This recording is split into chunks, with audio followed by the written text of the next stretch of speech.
Fiona, the smile says it all.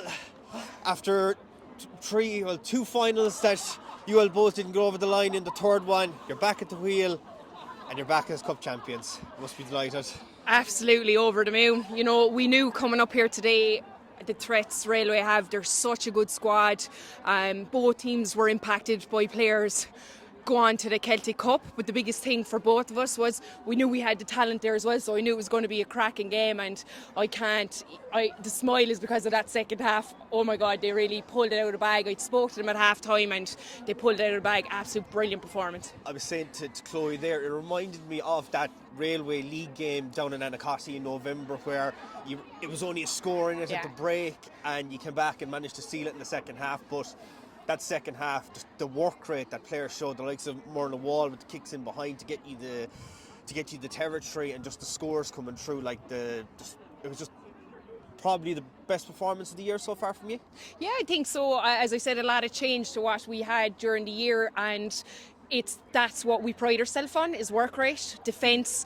We weren't happy with how the first half went, so you know the thing at half time is they know that themselves, so they had a chat among themselves, and it was just something special in the group. I think once, let's be honest about it, that intercept try that could have pushed Railway ahead. It could have been a much closer game, they could have pipped it, but I think once they started to believe as a squad, brilliant by Leisha, and it was just, they knew then they had the beatings.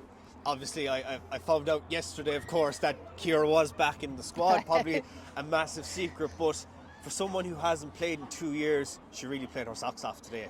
Look, she's outstanding. I've been asking her to come back for a while now, and we spoke before Christmas that it was a possibility that she was, she wanted to start enjoying. She was playing the GA, she was enjoying it, and married now, so she was allowed.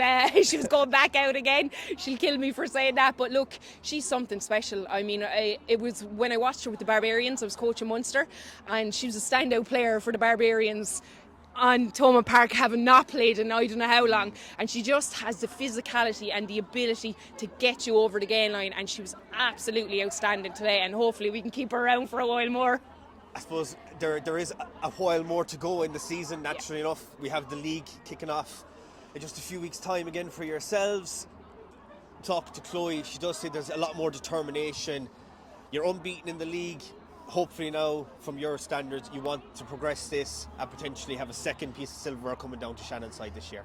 Definitely. Look, I think, I'll be honest about it, I think when I came in there was a lack of belief in the players. They didn't back themselves, and we've tried to work on that through the season. And this team, it was a goal to maybe make a final. I think that's changed now. I think they've the ability to win games, and we're just going to focus on every game. I know we're top unbeaten, but that doesn't mean anything can go wrong. We've a huge squad. We've spent a lot of time, the club has spent a lot of time in building that, and hopefully now we can keep pushing on, because yes, it was a cracking game, but I know coaching them, there's still a lot more to come from them as well.